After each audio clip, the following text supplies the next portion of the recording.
যারা এক্সারসাইজ শুরু করতে চলেছেন অথচ বুঝে উঠতে পারছেন না যে কোনটা দিয়ে শুরু করব বা কিভাবে শুরু করব, আজকের ভিডিওটা তাদের জন্য। প্রথমত এক্সারসাইজকে আমরা স্ট্যামিনা, স্ট্রেংথ এবং ফ্লেক্সিবিলিটি এই তিনটে ডিভিশন করি। স্ট্যামিনা মানে হচ্ছে যেটা হার্ট এবং লাংয়ের ক্যাপাসিটিকে বাড়ায়। ধরুন আপনি দৌড়াচ্ছেন বা খুব জোরে জোরে হাঁটছেন, জগিং করছেন, যেটাকে আমরা কার্ডিও বলি।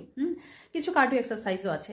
তো এইগুলো স্ট্যামিনার মধ্যে আপনার লাংসের ক্যাপাসিটি বাড়াবে, মানে কোথাও ট্রেকিং করতে গেলে আপনি যে হাঁপিয়ে যান না, সেটা একটু পরে বা অনেকক্ষণ ট্রেকিং করার পরে হাঁপাবেন এই স্ট্যামিনা এক্সারসাইজ করলে।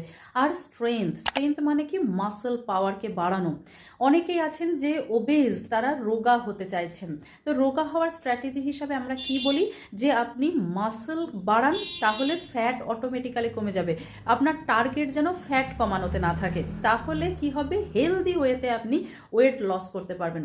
এটা হলো স্ট্রেংথ এক্সারসাইজ, মানে যেগুলোতে আমরা ওয়েট তোলা, নামানো বা বাইসেপস, ট্রাইসেপস, বিভিন্ন ধরনের এক্সারসাইজ আমরা করে থাকি, এগুলো স্ট্রেংথের মধ্যে পড়ছে। Number 3, flexibility, purely yoga. যোগাসন যদি কেউ করেন তাহলে তার ভিতরের মানে মাসল, লিগামেন্ট, বডির যে যে জায়গাগুলোতে ভাঁজ থাকে বা জয়েন্ট থাকে, সেটা অনেক ফ্লেক্সিবল হয়ে যায়।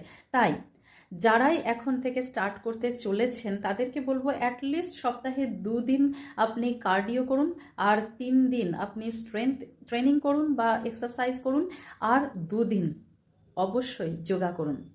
ভালো থাকুন, সুস্থ থাকুন, আর শেয়ার করুন এই ভিডিওটা, কারণ ইয়ং জেনারেশন এখন অনেকেই আছেন যারা শরীরকে সুস্থ রাখার জন্য এক্সারসাইজ শুরু করার কথা ভাবছেন। Thank you.